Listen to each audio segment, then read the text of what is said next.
आकाशवाणी का जो सत्कर्म है वो क्या है, ये जानने के लिए श्री नारद जी निकले थे। आकाशवाणी ने कहा सत्कर्म शोचको नूनम ज्ञान यज्ञा स्मृतो बुद्धि।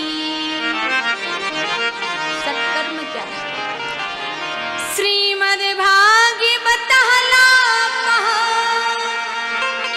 सातु गीता शुकादि विधि। श्रीमद् भागवत ज्ञान यज्ञम करिष्यामि, ज्ञान यज्ञ है, सत्ता है, वाचन ज्ञान यज्ञ है।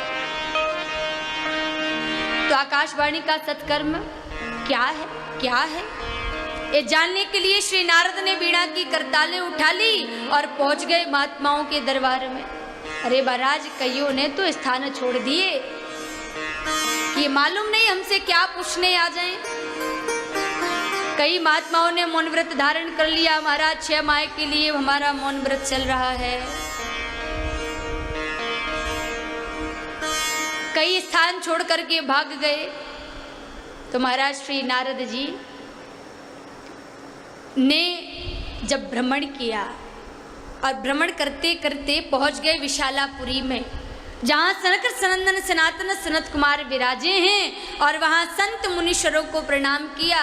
तो सनत कुमारों ने पूछा, श्री नारद एक बात बताइए, आप तो भगवान के भक्त हैं और भगवान का भक्त कभी उदास होता नहीं है, आपके चेहरे पर चिंता। कहा महाराज, मैंने सारी पृथ्वी में भ्रमण किया, सारी धरा में घूमा, लेकिन मुझे कहीं शांति प्राप्त नहीं हुई। ऐसा क्यों? क्योंकि आज बड़ों का सम्मान समाप्त हो गया है। दादी बाबा को कौन पूछे, घर में तो नई बहुओं की चलती है। कहा भाई नई बहुओं की चलती है, बहू पढ़ी लिखी है तो भाई चलना ही चाहिए, लेकिन बड़ा कोई कार्य हो, कोई आयोजन हो तो उसमें थोड़ा सा बड़ों की सम्मति लेना अनिवार्य है। पूछ तो लेना चाहिए, सलाह तो ले लेना चाहिए। कहा महाराज, सलाह लेने के लिए तो हम साले जी को बुलाते हैं ससुराल से। तो बोले इसमें क्या बुराई है, साले जी पढ़े लिखे होंगे तो भाई सलाह ले लेना चाहिए। बोले समस्या ये है, तरुणी प्रभुता गे हैं श्याल को बुद्धिदायक, कन्या विक्रयोध लोभाध दंपत्यम नाम चकलकनम। बोले समस्या कोई नहीं है, बस बात इतनी सी है कि घर में नई बहुओं की चलती है तो ठीक है भाई, चलना चाहिए। साले जी को ससुराल से हम सलाह लेने के लिए बुलाते हैं, कोई बात नहीं, सलाह भी ले लेना चाहिए। लेकिन फिर दंपत्यम नाम चा कलकनम। बोले जब अंदर जाते हैं तो पति पत्नी में झगड़ा लगा हुआ है और संबंध नहीं, आजकल तो सौदे होते हैं। तो ऐसे सौदे ये देख करके हमारा मन व्यथित होने लगा, मुझे शांति प्राप्त नहीं हुई। मैं वृंदावन पहुंचा श्री धाम, तो मैंने देखा कि वहाँ एक माता तरुणी है और बालक वृद्ध है। गंगा जमुना नर्मदा कावेरी महेंद्र तनया क्षिप्रा अनेक गंगा जैसी पवित्रतम नदियाँ दासियों के रूप में सेवा दे रही हैं। माँ जवान हो और बालक वृद्ध हो जाएं, ये शोभनीय नहीं है। साधु होने के कारण क्षण भर ठहरा, चलने लगा तो आवाज आई कि भोवो साधु क्षणम तिष्ठा मन चिंतामपि नाशे। आप साधु हैं, संत की गति सर्वज्ञ है, आप हमारी पीड़ा को हरते जाइए। और मैं क्षण भर ठहरा तो मैंने देखा कि आप कौन हैं। कहा कि हम भक्ति रीति ख्याता, मैं भक्ति हूँ, मेरा दक्षिण में जन्म हुआ। भारत के जितने महापुरुष हैं ना, दक्षिण भारत में महापुरुष जन्मे हैं।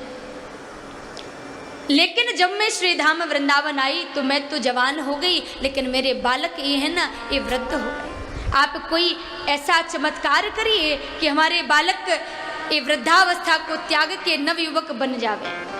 मैंने वेद वेदांत का पाठ किया, गीता पाठ मुहुर मुहुर, कोई प्रभाव नहीं पड़ा। लेकिन आकाशवाणी का जो सत्कर्म का शब्द है, आज वही जानने के लिए निकला हूं, तो क्या करूं। सनत कुमारों ने कहा महाराज आप श्रीमद् भागवत का वाचन कराइए।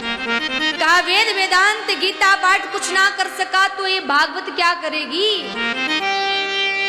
कहा एक वृक्ष है, हजारों डालियां हैं, सैकड़ों पत्ते हैं, अरबों फल लगे हुए हैं, अपितु उस वृक्ष की जड़ तो एक है ना। इसलिए ये भागवत धर्म जो है ना, भागवत ग्रंथ जो है ये निगम है, कल्प वृक्ष है।